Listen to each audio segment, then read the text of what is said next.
O que é a enciclopédia e como ela surgiu? Olá, seja bem-vindo ao Semanário do Pensamento. Neste vídeo, vamos falar sobre a enciclopédia, qual o objetivo que tinham seus idealizadores e como ela foi criada, influenciando mudanças radicais no mundo. Se inscreva no canal e deixe a sua curtida para que este vídeo chegue a mais pessoas interessadas no pensamento, nas ciências e no conhecimento. Você conhece a Wikipédia? Provavelmente. Esta é uma enciclopédia virtual e aberta, na qual todos podem contribuir com artigos, desde que citadas as fontes e estas sejam conferidas pelos produtores do projeto. Os mais antigos devem ter tido contato com a Barça, a britânica ou mesmo conhecer alguns exemplos de enciclopédias que eram coleções de livros contendo artigos sobre diversos assuntos e conhecimentos gerais. Mas como surgiu essa ideia de juntar tantos assuntos diferentes em uma obra com um ou vários livros? Primeiro, precisamos entender o contexto que existia quando a ideia foi pensada.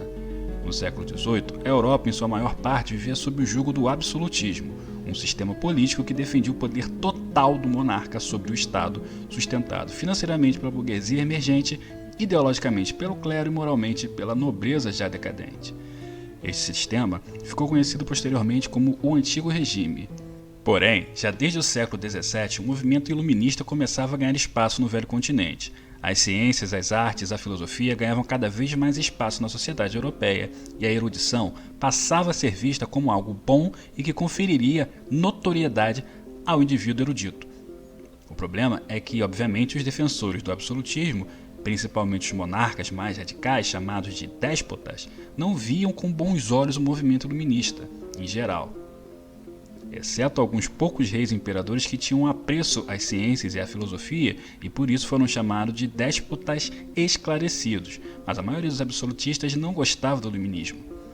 Na segunda metade do século XVIII, o filósofo e escritor francês Denis Diderot e o físico e matemático Jean D'Alembert idealizaram um livro que reunisse todo o conhecimento científico, artístico e filosófico até então já descoberto ou pensado pela humanidade.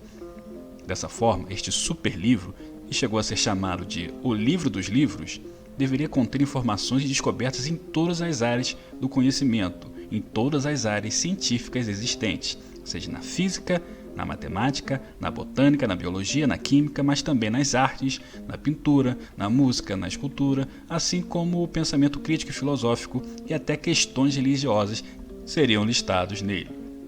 Seria um trabalho duro, longo e para muitas mãos, correto?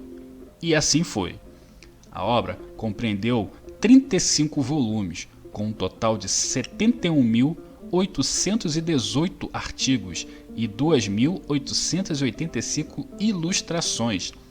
Foi editada por Jean Léon D'Alembert e Denis Diderot. D'Alembert deixou o projeto antes do seu término, sendo os últimos volumes da obra editados diretamente por Diderot.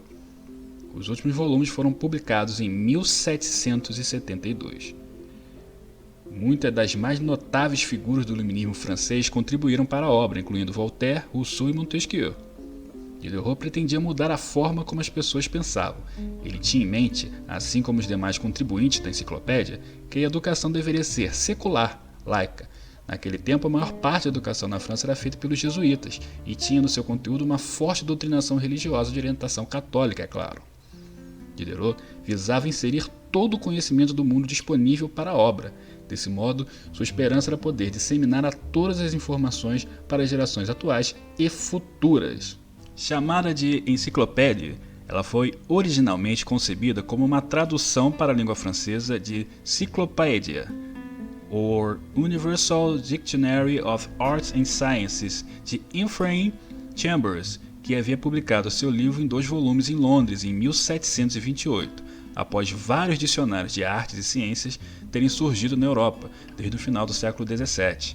A enciclopédia tinha como elementos norteadores a liberdade individual, comercial e industrial de pensar, escrever e publicar, oposição clara às ideias religiosas e ao absolutismo político, que eram considerados obstáculos para a liberdade.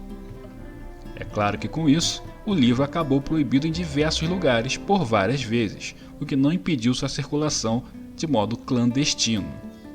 E de uma certa forma podemos dizer que boa parte dos objetivos dos seus idealizadores foi alcançado, tanto em termos científicos quanto em termos políticos, tendo sido uma arma importante para a disseminação do liberalismo na Europa.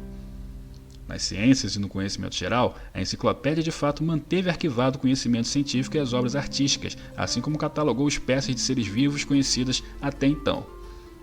No campo político, foi um instrumento que ajudou a incitar a ação individual e assim derrubar o sistema absolutista, sendo considerada grande influência na independência dos Estados Unidos da América em 1776 e na Revolução Francesa em 1889.